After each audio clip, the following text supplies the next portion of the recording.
muito obrigada pela sua presença. Nossa, eu me sinto tão honrada de ter você aqui conosco. Pessoal, a doutora Daniele, ela é uma querida de um grande amigo meu.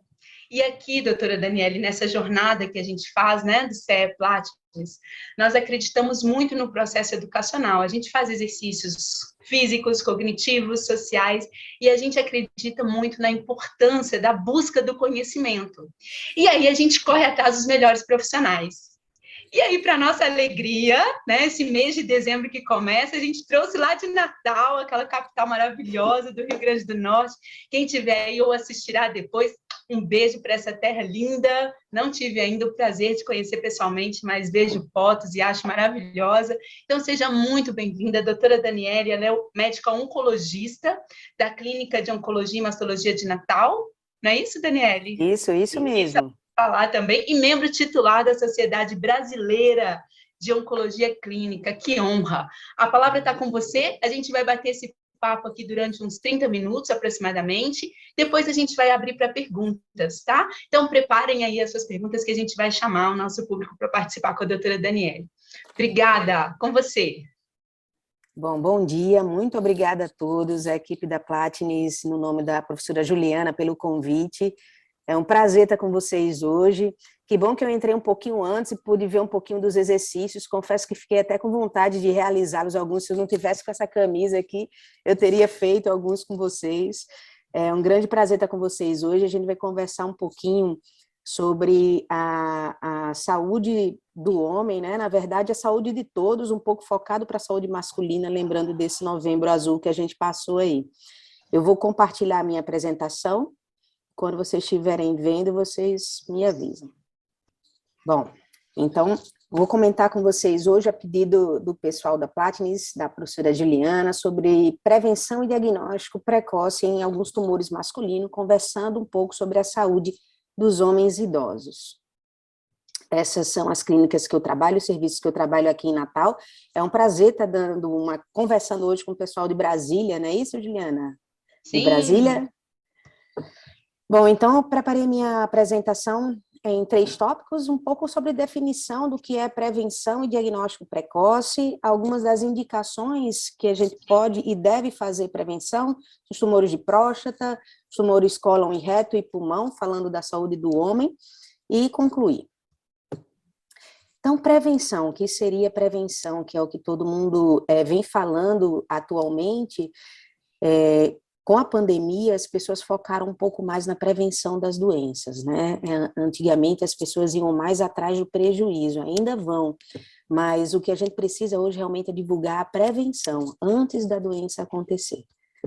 Então, prevenção é qualquer ação capaz de reduzir a morbidade e a mortalidade causada por determinada doença. Eu vou focar aqui na minha área, já que eu sou oncologista, eu trato tumores malignos, né?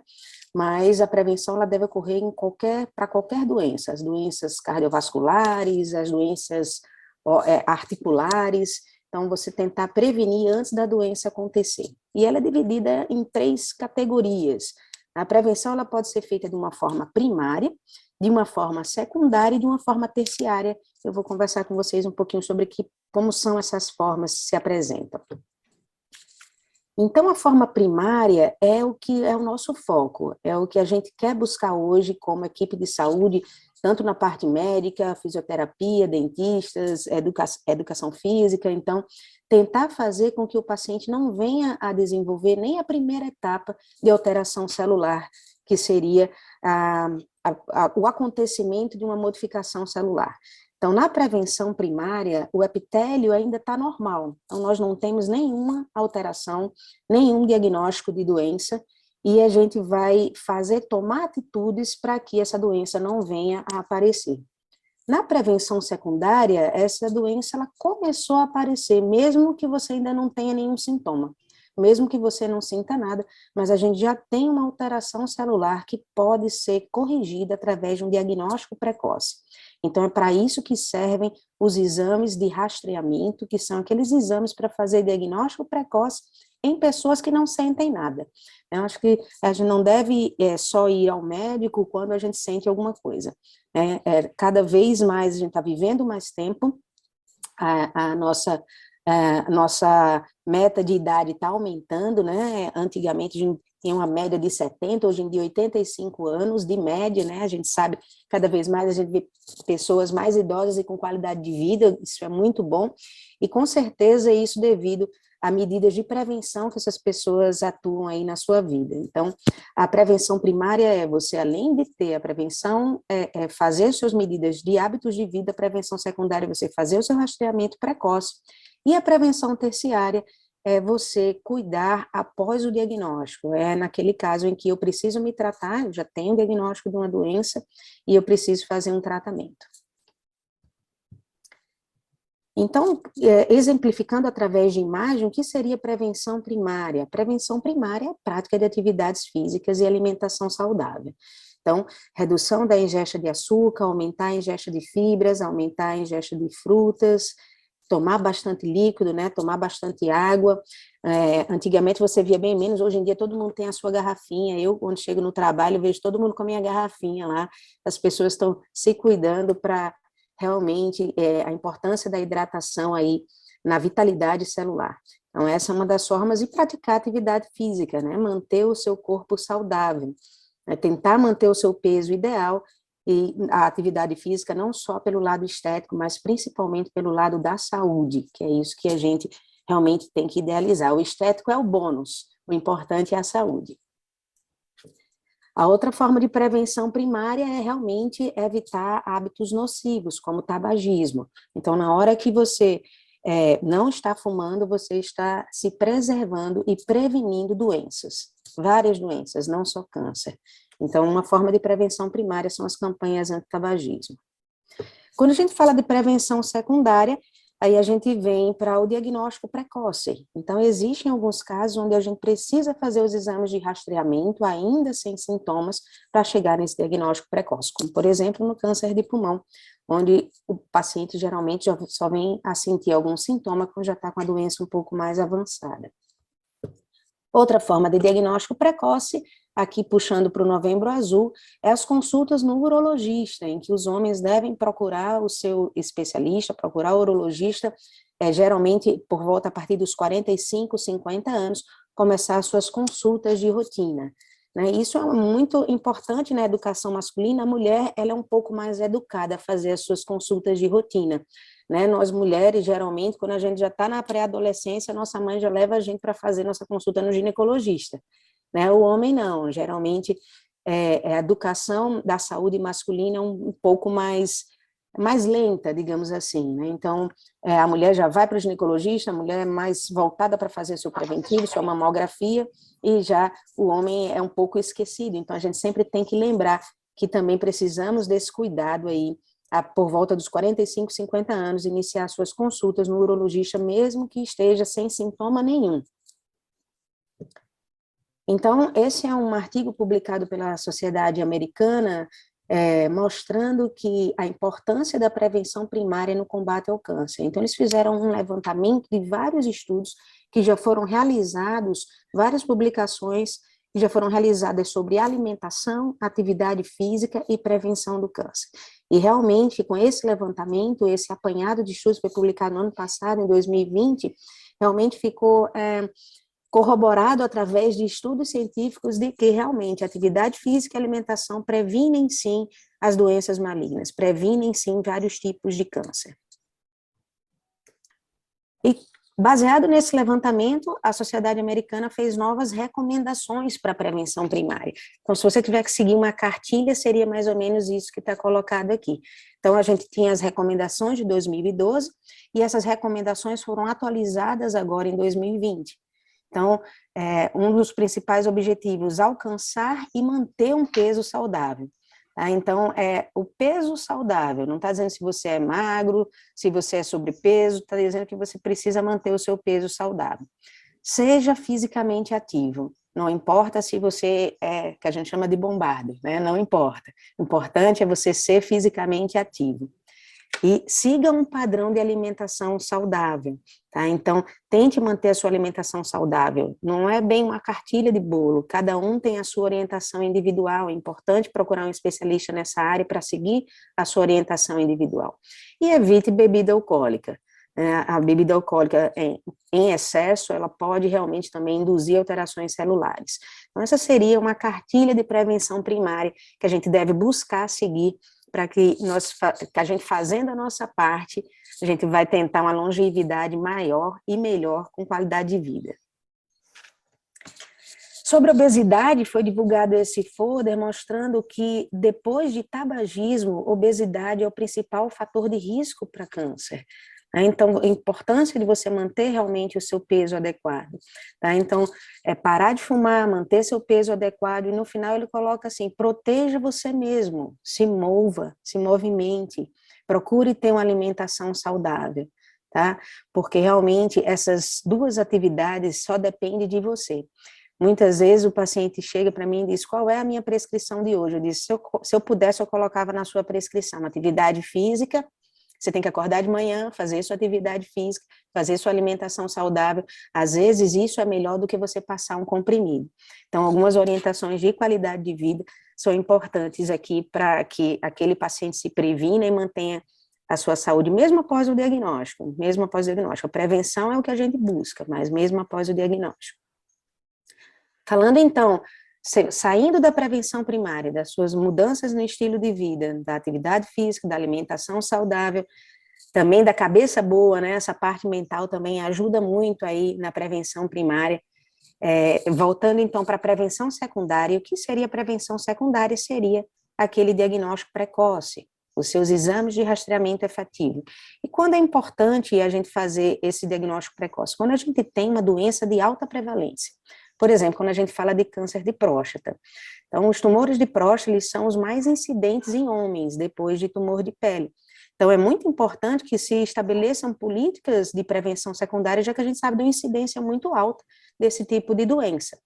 Doenças que têm fatores de risco conhecidos, como, por exemplo, o câncer de pulmão, 90%, 80% relacionado ao tabagismo, que a gente já sabe, um fator de risco conhecido. Doenças que têm uma fase pré-clínica longa, ou seja, paciente assintomático por muito tempo. Então, algumas vezes a gente fala que a doença maligna, ela é indolor na sua fase de diagnóstico precoce. Quando ela vem apresentar algum sintoma, muitas vezes ela já está numa etapa um pouco mais avançada. E que o objetivo desse rastreamento é fazer o diagnóstico precoce, assim você aumenta as suas chances de cura e consegue reduzir a mortalidade de câncer específica.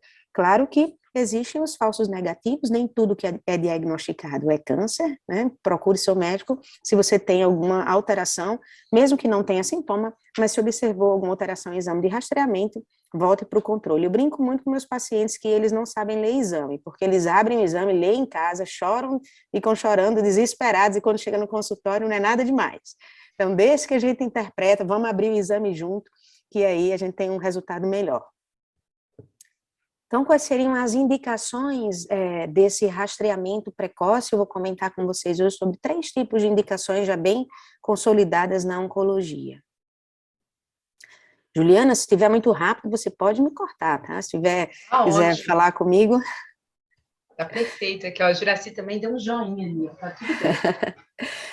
Bom, então, dentro dessas indicações, eu vou comentar 3 tipos de tumores muito incidentes, né? Essas são as estimativas para 2020, na verdade, para o triênio 2019, ou 2020 a 2023, o INCA, ele faz estimativas trianuais, cada 3 anos. Então, a média de casos de câncer de próstata no Brasil é mais de 65 mil casos de câncer de próstata, casos novos. Então, durante um ano, 65 mil pessoas vão ter diagnóstico de câncer de próstata. De câncer cólon retal, isso quando eu falo na população masculina, mais de 20 mil novos casos. Em câncer de pulmão, mais de 17 mil novos casos. Um dado interessante é que no triênio passado, 2018, pulmão era segundo maior em homens, né? E a partir desse estimativa desse ano passado, pulmão virou o terceiro. Então, aumentou a quantidade de tumor intestinal, reduziu o caso de tumores de pulmão, talvez devido às campanhas mesmo anti-tabagismo que foram estipuladas tanto pelo governo brasileiro, né, as campanhas anti-tabagismo, como pela própria população, a conscientização de que realmente parar de fumar vai fazer você viver mais tempo. Isso pode ter sido uma das coisas que tenham reduzido aí essa incidência. Então, falando de câncer de próstata, próstata é uma glândula só do homem, né? As mulheres não têm próstata. Acho que a gente já tem muita coisa, a gente tem útero, colo de útero, a próstata ficou para os homens, e a próstata é uma glândula que fica nessa região genital, né, por trás ali da região peniana, é uma glândula que ela no meio dela passa a uretra prostática. Então, por isso que um dos sintomas do câncer de próstata é a alteração urinária. Então, com a idade, a próstata ela vai crescendo. Os pacientes com mais de 80 anos, eles têm uma próstata maior mesmo, e isso é benigno, é história natural mesmo. A próstata ela vai aumentando com o passar dos anos. Não quer dizer que tem um nódulo na próstata, apenas que ela está maior, ela é mais crescida. Então, nem sempre as alterações urinárias, como o paciente vai urinar e para de urinar, ou fica com gotejamento, não tem urina muito forte, na maioria das vezes isso é apenas pelo crescimento benigno da próstata. Então, se você já faz o acompanhamento com o seu urologista, ele vai saber identificar a diferença entre uma próstata com hiperplasia prostática, que é o que a gente chama da próstata crescida, mas que não é nada demais, é da idade, para um nódulo realmente na próstata que está fazendo obstrução da passagem da urina. Essa é a curva de risco para o início do tumor de próstata. Então, a média de idade dos pacientes é entre os 70 e 79 anos. O pico do câncer de próstata acontece nessa idade ali, onde o homem precisa ter um cuidado maior. Mas você vê que ele inicia lá por volta dos 45, 50 anos. Então, os pacientes com essa idade, a partir dos 45, 50 anos, eles já devem fazer os seus exames de rastreamento para tentar o diagnóstico precoce. E não esperar chegar ali por volta dos 70 para começar a se cuidar, né? Porque a gente tem que pegar esse diagnóstico quando ele vier a acontecer, que seja de uma forma precoce. 90% dos tumores de próstata são curáveis quando diagnosticados precocemente. Então, é um tumor que, se você fizer a sua prevenção primária, a sua prevenção secundária, você não vai morrer dele, tá? Você vai poder ficar bem. O problema é quando você não faz e a gente tem um diagnóstico tardio. Cerca de metade dos homens nunca foram no urologista. Esses são dados um pouco mais antigos, são dados de 2015, né? A gente já está quase mais aí de 5 anos, mas eu espero que esses dados tenham modificado e a gente tenha conseguido conscientizar cada vez mais os homens a procurarem o seu urologista para fazer o diagnóstico precoce. Então, quais seriam os sintomas do câncer de próstata? Na verdade, os sintomas não, os fatores de risco que acometem mais esses pacientes. Então, a média de idade, né, os homens acima dos 50 anos, né, você não vai ver câncer de próstata num paciente de 30 anos. Por isso que nem é indicado você fazer rastreamento nessa idade. Então, os pacientes acima dos 50 anos é um fator de risco. Histórico familiar é um câncer que pode ter associação com um gene supressor tumoral, que pode ter um histórico familiar. Então, se você tem pai ou irmão que teve diagnóstico de câncer de próstata, é mais um fator para você fazer o seu rastreamento. A cor da pele é mais propensa nos homens negros e obesidade. Obesidade também é um fator de risco relacionado a câncer de próstata. Câncer de próstata é uma doença hormonal, está relacionada à testosterona, então a obesidade também tem essa relação. Os sintomas, os principais sintomas, lembrando que a maioria é assintomático e esse realmente é onde a gente quer pegar o diagnóstico, mas quando o paciente já tem algum sintoma, está relacionado a sintomas urinários, vontade de urinar com frequência, a disúria, que é a ardência para urinar, pode ter algum sangramento na urina, e quadro de dor óssea, quando a gente já tem uma doença mais avançada, tá? Lembrando dos diagnósticos diferenciais, nem sempre porque você está tendo ardência na urina, nem sempre porque você está tendo a urina mais fraca, significa que você tem um câncer. Não, a grande maioria das vezes é só hiperplasia prostática benigna ou uma infecção urinária simples.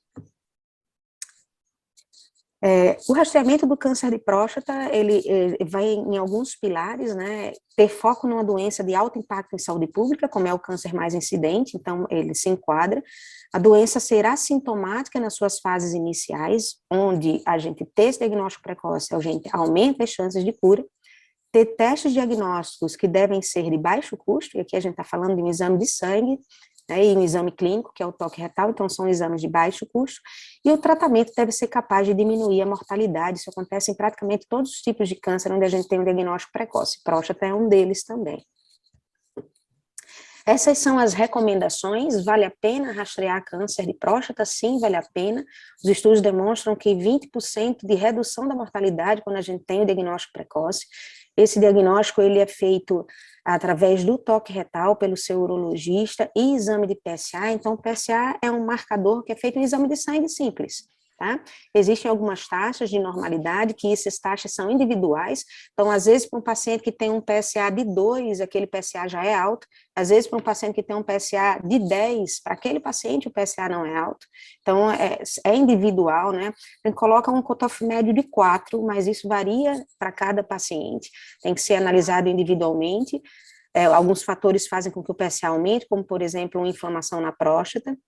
Então, a recomendação é que seja feito anualmente toque retal e PSA. Uma vez por ano, vá ao seu urologista, faça o seu exame clínico, faça o seu PSA.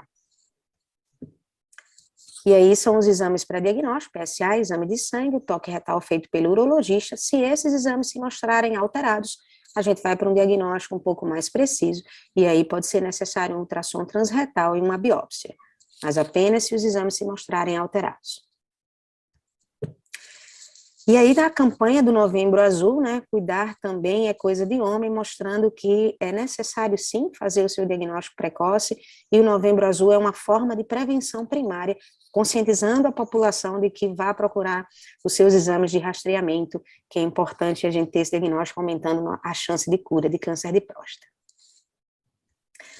Passando para o segundo tipo de tumor, então, cólon retal, eu achei bem interessante, coloquei essa foto para vocês aqui. Quando eu fui preparar essa apresentação, entrei no site do INCA, e a primeira coisa que tinha no site do INCA era aquilo, a tendência do aumento de número de câncer de intestino, mostrando que parece ser, levantou uma bandeirinha aí amarela, um sinal de alerta, de que as pessoas realmente precisam tomar um pouco mais de atenção aí para a prevenção de tumor de intestino. É um tumor tratável quando diagnosticado precocemente. Tá? Então, quais seriam as medidas também de prevenção primária, de alimentação, de atividade física, para prevenir esse tipo de câncer? 30% dos casos ocorrem devido a fatores comportamentais, tabagismo, inatividade física, má alimentação.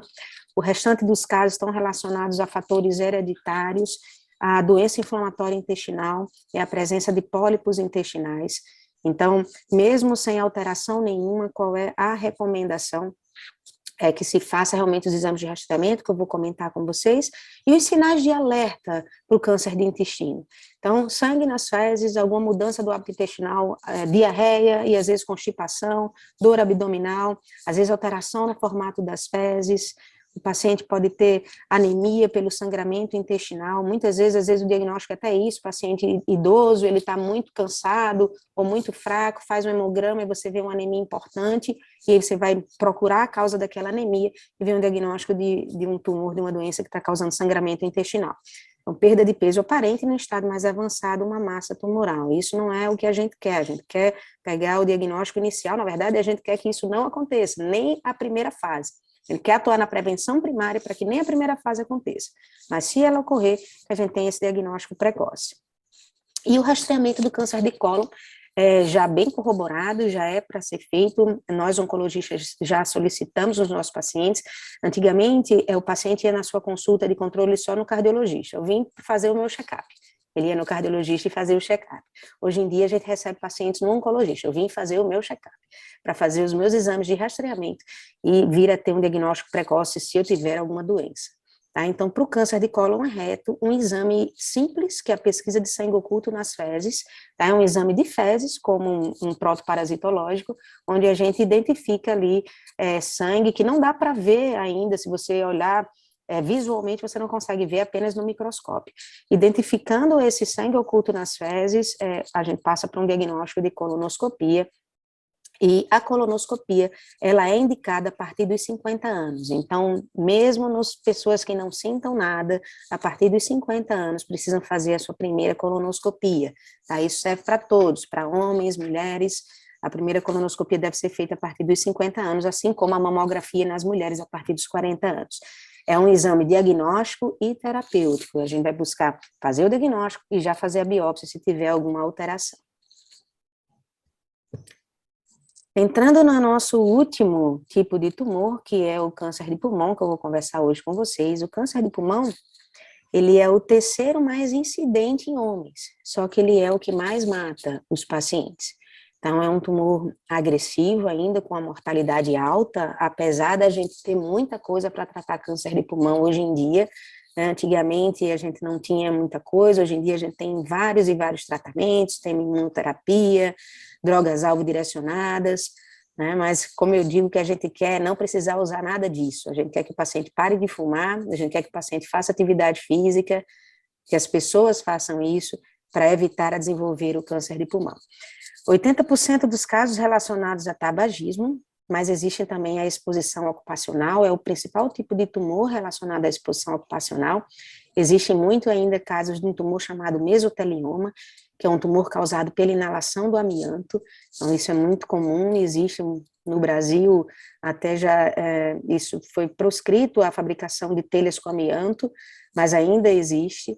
Tá? A inalação de petróleo, então, os trabalhadores que trabalham com petróleo também tem uma exposição maior, mineradores, a inalação dessas substâncias, chumbo, por exemplo, pode causar uma alteração celular que venha a desenvolver um câncer de pulmão, e algumas mutações adquiridas. Então, às vezes os pacientes perguntam, poxa, mas eu não fumo, meu vizinho fuma pra caramba e ele não tem nada, infelizmente eu não fumo e estou aqui com câncer de pulmão.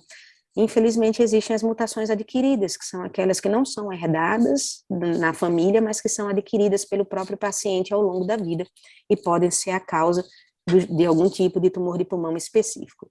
Graças a Deus, hoje a gente tem como tratar esses tumores com terapia-alvo, e os pacientes têm uma sobrevida melhor. Então, essa foto é bem impactante, mas é realmente isso. Eu sempre coloco fotos anti-tabagismo nas minhas apresentações, porque eu penso que eu estou fazendo a minha prevenção primária. Tá? Então, parar de fumar, realmente, cada vez que você fuma, você está reduzindo em segundos a sua vida. Cada cigarro são segundos a menos na sua vida. Então, essa é a forma de prevenção primária contra um dos tumores que mais mata no mundo. Na verdade, é o que mais mata no mundo, que é o câncer de pulmão. E a prevenção secundária em câncer de pulmão, existe também diagnóstico precoce e rastreio? Existe sim, apesar de ser pouco divulgado, porque não está disponível no sistema público fazer rastreio para câncer de pulmão, mas já é comprovado através de dados científicos e faz parte do rastreamento das consultas de check-up, digamos assim, do oncologista, solicitar a tomografia de tórax, é uma tomografia de tórax de baixa dose, que a gente solicita para pacientes a partir dos 50 anos que são tabagistas. Então, pacientes que têm uma alta carga tabágica, aqueles que fumam há 30 anos, por exemplo, ou pacientes que fumam há 20 anos, e que têm mais de 50 anos, mesmo que não sintam nada, eu só tenho um pigarro do cigarro, mas está indo para uma consulta de check-up e vai receber a solicitação de uma tomografia de tórax de baixa dose, porque a identificação de diagnóstico precoce de câncer de pulmão reduz a mortalidade em 24%. E de quanto em quanto tempo a gente deve fazer essas tomografias? Então, no primeiro ano, no terceiro ano e no quinto ano, ou seja, a cada 2 anos. Tá? Então, a pandemia da Covid trouxe muita coisa ruim, mas uma das coisas menos ruins que trouxe é que aumentou os diagnósticos precoces de câncer de pulmão, porque as pessoas faziam tomografia para ver Covid e, infelizmente, achavam um nódulo lá. E isso fez com que aumentasse o nosso diagnóstico precoce de tumores de pulmão. Eu tive um caso recentemente de um paciente que ele foi fazer sintomas de Covid, e era Covid realmente, na tomografia mostrou um nódulo ainda assintomático, o paciente fez cirurgia, está bem, hoje está sem doença, mas provavelmente ele não teria esse diagnóstico precoce se ele não tivesse feito uma tomografia para achar o Covid. Então, concluindo aqui nossa apresentação de hoje, prevenir reduz a mortalidade por câncer, na verdade, reduz a mortalidade por vários tipos de doença, mas a gente está falando aqui de doenças oncológicas. Existem algumas limitações de políticas públicas, ainda implicam o acesso no nosso país a tomografias, a colonoscopias, por exemplo, infelizmente, não está aberto para toda a população esses exames de rastreamento. É uma coisa que espero que no futuro a gente consiga difundir dentro da Sociedade Brasileira de Oncologia ainda mais e conseguir dar acesso a essas pessoas. E eu termino aqui com uma frase de Drauzio Varela, em que ele fala exatamente aquilo que eu comentei, em que é mais fácil as pessoas cuidarem depois, as pessoas precisam entender que a gente tem que cuidar antes. Então, é mais fácil um doente com infarto aceitar uma ponte-safena do que as pessoas andarem míseros minutos diários. Retirar um pulmão inteiro por causa de um tumor maligno do que fazer um fumante parar de fumar. Indicar um transplante de rim no hipertenso do que fazer com que ele tome aquele remédio dele todo dia para baixar a pressão. E amputar a perna de um diabético com obstrução vascular do que convencê-lo a controlar a sua glicemia. Isso que a gente precisa mudar, mostrar para as pessoas que a prevenção é muito mais fácil, é muito mais simples, vai fazer com que elas vivam muito mais. E eu quero agradecer com essa apresentação aqui de prevenção primária contra a Covid-19. Uau! Obrigada, doutora Obrigada a Daniele. vocês. Nossa, muito bom. Eu vou Então, aproveitar aqui obrigado, o nosso tempo, e já vou chamar a Sandra. Oi, Salustiana, seja bem-vindo. Vou chamar a Sandra, que quer participar aqui com a gente. Ela já fez uma pergunta para a gente aproveitar ao máximo, e depois eu faço os meus agradecimentos. Obrigada. Tá. Nossa, aí, agora abriu, pode falar. Tá. Não, a minha dúvida, como a doutora Daniela mencionou que tem parâmetros específicos individuais para o PSA, eu queria saber qual é o parâmetro aí de normalidade, né? Como é que funciona essa medição? Então, Sandra, assim, a gente chama de cutoff que é assim, um máximo normal, que seria 4, tá? Mas tem PSA de 4 seria um máximo normal. Mas tem pacientes com PSA de 8, às vezes de 15, e que esse PSA para esse paciente é normal porque ele está aumentado porque o paciente tem uma infecção urinária, por exemplo. Às vezes tem pacientes com PSA de 30 e que esse PSA está aumentado porque ele tem uma prostatite, que é uma inflamação na próstata. Não quer dizer que ele tem um câncer de próstata, tá? Mas o que a gente considera 4, digamos assim, seria o número que a gente consideraria o máximo normal, tá? Mas muitas vezes o paciente pode ter PSA de 2 e ter um câncer de próstata. Então, precisa juntar os parâmetros. Não é só o PSA. Você precisa fazer o toque retal, o paciente precisa fazer o toque retal, ele precisa ir no urologista, avaliar se existe algum sintoma, para que juntando os parâmetros clínicos e de diagnóstico por imagem e laboratorial, se chegue ao melhor para aquele paciente. O paciente está bem, não tem doença, ou aquele paciente precisa de uma investigação mais detalhada. Obrigada. Eu queria emendar mais uma perguntinha, com licença. Quando há o aumento de próstata, né? É só monitorar, ou qual é o momento que você precisa evoluir para uma cirurgia? Certo. O aumento da próstata benigna, que você está falando, ou o aumento do PSA? Bom, se for o aumento da próstata benigno, né? Isso. Pronto, a hiperplasia prostática benigna. Muitas vezes a cirurgia só é feita na hiperplasia prostática benigna quando o paciente tem sintoma. Porque vocês viram lá naquela foto que eu mostrei que a próstata, ela fica no meio da uretra prostática. Então, o que acontece? Às vezes, quando ela vai crescendo, ela impede a passagem da urina. Então, às vezes, o homem começa a ter dificuldade de urinar, a urina fica muito fraquinha, ou ele não consegue segurar a urina, ele tem urgência miccional, ele tem que ir urinar rapidamente. Então, quando isso começa a apresentar sintomas, algumas vezes é preciso fazer o que a gente chama de uma RTU, que é uma raspagem no canal ali da próstata, abre-se esse canal para que a urina possa passar tranquilamente. Não é preciso tirar a próstata. Na hiperplasia prostática benigna, geralmente a cirurgia de retirada não é necessário ser feita. Algumas vezes é feita só essa raspagem ali para que seja permitida a passagem da urina. Geralmente a cirurgia ela é feita quando o paciente tem algum tumor, algum nódulo. Excelente. Respondeu, Sandra? Obrigada, doutora Daniele. Vou chamar o Juraci para participar, depois o Salustiano. Pode abrir o seu microfone, Juraci.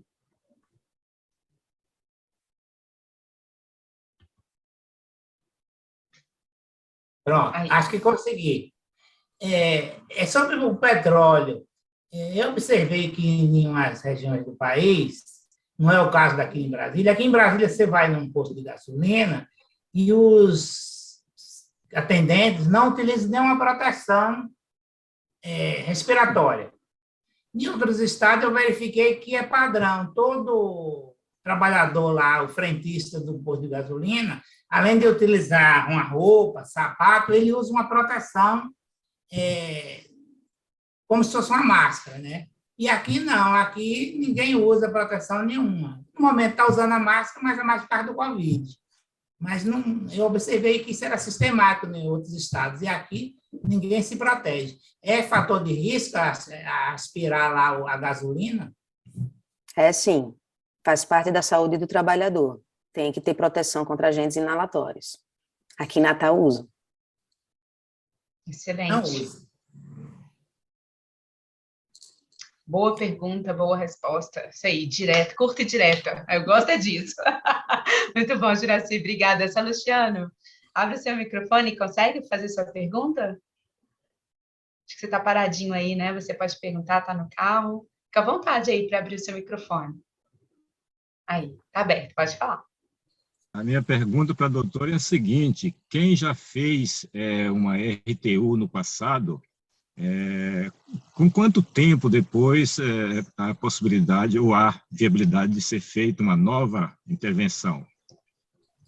A minha pergunta é porque eu fiz há 12 anos atrás e agora o meu urologista alega que já perdeu a validade e que estou necessitando de fazer uma nova.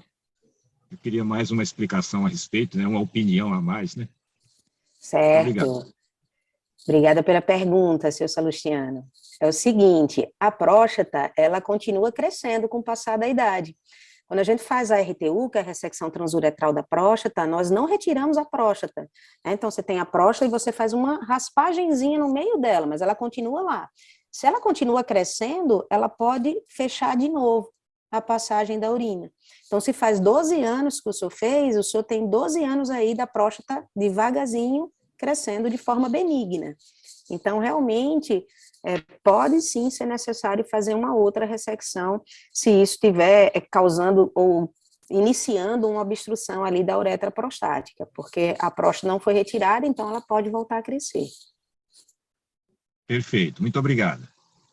Obrigada, Salustiano. Alguém mais gostaria de participar, fazendo perguntas? Por favor, uma honra ter a doutora Daniele, que sabe muito, né, conosco.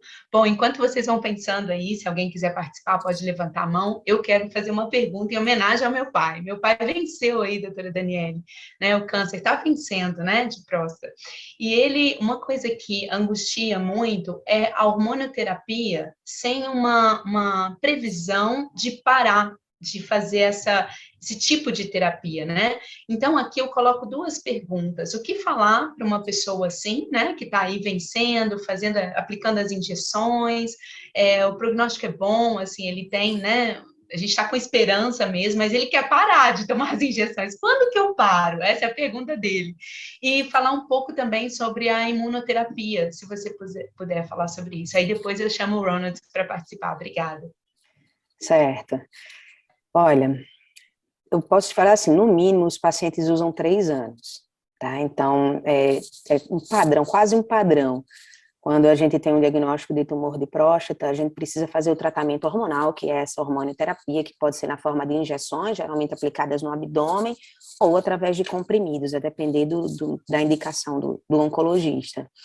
No mínimo 3 anos. Mas existem pacientes que precisam de um pouco mais. O que é que vai dizer a gente quando parar ou não, depois desses 3 anos, tá? Porque durante esses 3 anos, mesmo que o paciente tenha o PSA zerado, ele ainda precisa utilizar. Porque a chance da gente retirar essa medicação e o PSA voltar a subir é alta.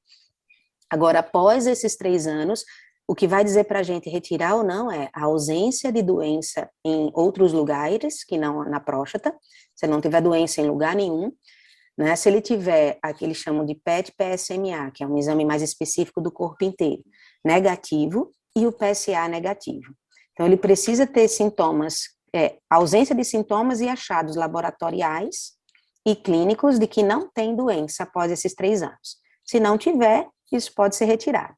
Se no caso dele já passou de 3 anos e estão mantendo, é porque existe algum receio da doença voltar. Então, o risco-benefício faz com que a gente prefere manter o tratamento hormonal do que retirar e ter o retorno da doença. Tá? Diga para ele que é melhor manter a injeção do que ter a doença. Fala para ele ficar tranquilo. Boa. Ronald, por favor. Ele está abrindo lá o microfone dele. Aí depois, se você puder falar um pouquinho sobre a imunoterapia, mas deixa o Ronald, enquanto ele está abrindo, né? Aí, pronto. Depois a gente fala. Pode falar. Fica à vontade, Ronald.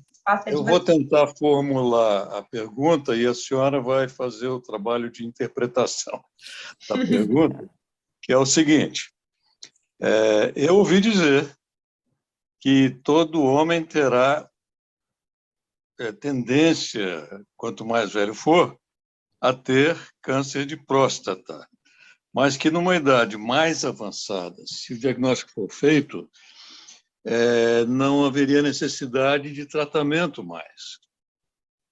É por aí, a pergunta é mais ou menos essa. Certo. Depois de 80 e tantos, olha, foi detectado um câncer, mas como ele não vai evoluir, vamos fazer um trabalho diferente daquele de retirada cirúrgica, por exemplo. Perfeito. À medida que o homem vai envelhecendo mais, né, como eu falei, a próstata ela vai crescendo mais. Então, quando a glândula vai aumentando mais, quanto mais idoso o paciente, maior a chance dele ter realmente o tumor de próstata. Então, se o senhor me pergunta, todos vão ter? Não, não todos vão ter, mas uma maioria vai ter, quanto mais vivo estiver, porque aumenta o risco. E isso que o senhor falou também é uma verdade. Em alguns casos, o que a gente chama de watch and waiting, ou seja, acompanhamento de perto sem precisar de tratamento. Acontece sim. Existem pacientes onde a gente não precisa de tratamento, por quê? Porque aquele tumor ele apareceu devido à idade, devido ao aumento da próstata, mas é um tumor muito indolente, que a gente chama, né? É um tumor que ele não apresenta risco de vida para o paciente naquele momento. Então, a gente pode ficar só no acompanhamento e acompanhando com PSA, às vezes ressonância de próstata, para ver se esse tumor evolui ou não, e muitas vezes não evolui. Então, nem todos os tumores, aqueles mais indolentes e pacientes idosos, podem sim ser apenas acompanhados. Muito obrigado, perfeito. Excelente, obrigada, Ronald. Os homens estão arrasando aqui com as perguntas, né, doutora Daniele? Estou adorando Sim, isso. tá ótimo. Ai, alguém mais? Levantando a mão aí que eu não tenha visto. Enquanto vocês vão se preparando aí, de repente alguém quer fazer alguma pergunta, eu vou pedir à doutora Daniele só para retomar a questão da imunoterapia, que eu acho muito interessante, eu vi você comentando em suas redes sociais, e eu gostaria que você trouxesse aqui para a gente. Obrigada. Certo, então, a imunoterapia foi o Prêmio Nobel da Medicina em 2019, tá? Então, o desenvolvimento da imunoterapia. E o que é a imunoterapia? É uma nova forma de tratar a doença oncológica. Graças a Deus, eu já posso fazer isso hoje no meu consultório, quando eu sair daqui, eu estou em casa, viu, Juliana? Porque a minha rotina é eu faço atividade física antes de trabalhar. Aí, como a sua aula era relativamente cedo, eu disse, hoje eu vou ficar em casa, depois que eu vou trabalhar. E a imunoterapia é o seguinte, você fazer com que o seu organismo identifique a célula maligna e ele mesmo combata essa célula maligna. Então, o câncer, as células malignas, elas têm muitas máscaras. Elas passam desapercebidas pelo nosso organismo. E quando nós vamos identificar isso, muitas vezes ele já tem um exército na frente da gente, da nossa célula de defesa. E muitas vezes é muito difícil de combater. Então, o que a imunoterapia faz? Ela tira a máscara das células malignas, faz com que o nosso organismo, nossos linfócitos de defesa, nossas células que nós já temos, a nossa imunidade, identifique aquelas células malignas e o nosso próprio sistema imune combatam aquelas células. Isso faz com que a gente tenha menos efeitos colaterais relacionados ao tratamento, porque nós não estamos utilizando uma droga tóxica, como a quimioterapia, que vai atuar na divisão celular e acabar atingindo várias células normais do nosso organismo. Nós vamos apenas inflamar as nossas células para mostrar que existe alguma coisa errada ali, que elas combatam esses tipos de tumores. A imunoterapia mudou a vida dos pacientes com câncer, os pacientes com câncer de pulmão, principalmente, melanoma, vários tipos, cânceres renais, né? Ela ainda não chegou para a próstata, porque próstata é uma doença hormonal, então a hormonioterapia trata muito bem os tumores de próstata, mas para outros tipos de tumores ela já está disponível, e eu fico muito feliz como oncologista de estar vivendo essa era, porque os mais antigos do que eu não tinham muita coisa para tratar os nossos pacientes, a imunoterapia realmente chegou para nos ajudar muito. Emocionante essa notícia, quentinha, excelente. Vou chamar a professora Amanda, que quer participar também com uma pergunta, e a gente finaliza. Obrigada. Bom dia a todos, né? Bom dia, doutora Daniele. Primeiro agradeço pela sua palestra, super esclarecedora e cheia de conteúdo, né, importante.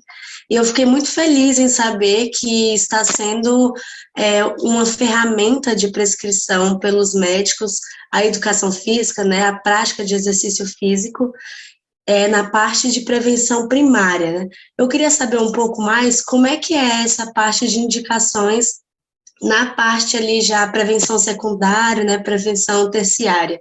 Como é que acontece, assim? É isso, obrigada. Certo, então, assim, por exemplo, na clínica onde eu trabalho, a gente tem alguns parceiros, professores de educação física, E alguns pacientes a gente encaminha, independente dele estar sobrepeso ou não, mas também para pacientes em tratamento, é importante manter atividade física mesmo durante a quimioterapia, por exemplo. Então, a gente orienta que eles mantenham o tratamento mesmo, a atividade física mesmo durante o tratamento. Agora, é importante que essa atividade física seja monitorada, porque ela não deve ser feita de qualquer jeito. Então, não dá para você pedir para o seu irmão ir andar com você na rua, porque às vezes acontece alguma coisa. Então, sempre a gente orienta que seja feito por um profissional. Sobre na terciária, existe também uma clínica aqui em Natal que a gente encaminha, uma clínica voltada para a saúde do idoso. Mais ou menos, acho que vocês fazem aí em Brasília, que é muito importante, né? Essa questão do equilíbrio, de manter a saúde articular, né? Quanto menos você se movimenta no idoso, a gente vai perdendo, né, aqueles líquidos que ficam entre as articulações, vocês sabem mais do que eu essa parte, e vai ficando cada vez mais difícil a movimentação. Então, quando a gente tem o paciente, por exemplo, na paliação, que a gente chama, que são pacientes já com diagnóstico de um tumor avançado, onde é mais importante para ele a qualidade de vida do que o tratamento ativo mesmo, geralmente a gente encaminha para o paliativista que vai fazer essa orientação de fisioterapia, de medidas posturais, para que esse paciente consiga ter uma qualidade de vida, porque manter a sua autonomia, que isso que é importante para a qualidade de vida nessa questão terciária. Então, é mais ou menos isso. Eu sempre falo sobre atividade física. As pacientes, às vezes, quando chegam para mim, eu sempre peso meus pacientes também, e quando eles chegam para mim antes, que tem ganhado um peso, eles já vão se desculpando. Eu ganhei 2 quilos, mas foi isso, e isso, e isso. Eu digo, calma, vamos conversar. Muito bom. Muito Pessoal, obrigada. eu gostaria de agradecer a cada um de vocês que estiveram aqui presentes, as pessoas que assistirão depois.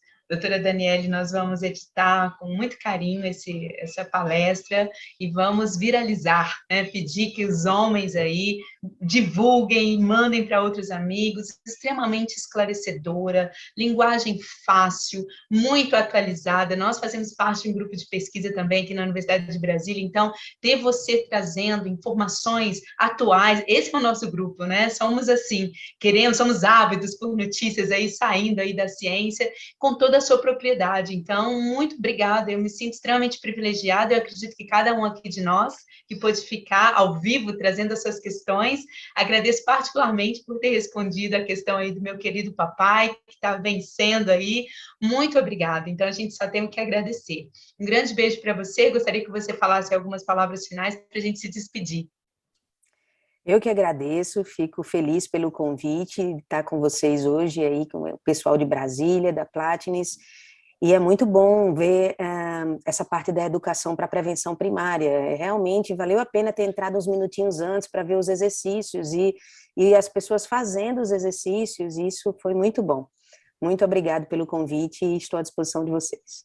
Obrigada. Eu vou te convidar agora para fazer uma contagem regressiva com a gente. A gente fecha a nossa sala contando de 5 até 0, então, contagem regressiva com os dedos, tá bom? Então, você está convidado a participar conosco. Vamos lá, pessoal. 5, 4, 3, 2. Obrigada, doutora Daniele. Siga a doutora Daniele nas redes sociais. Tchau, tchau.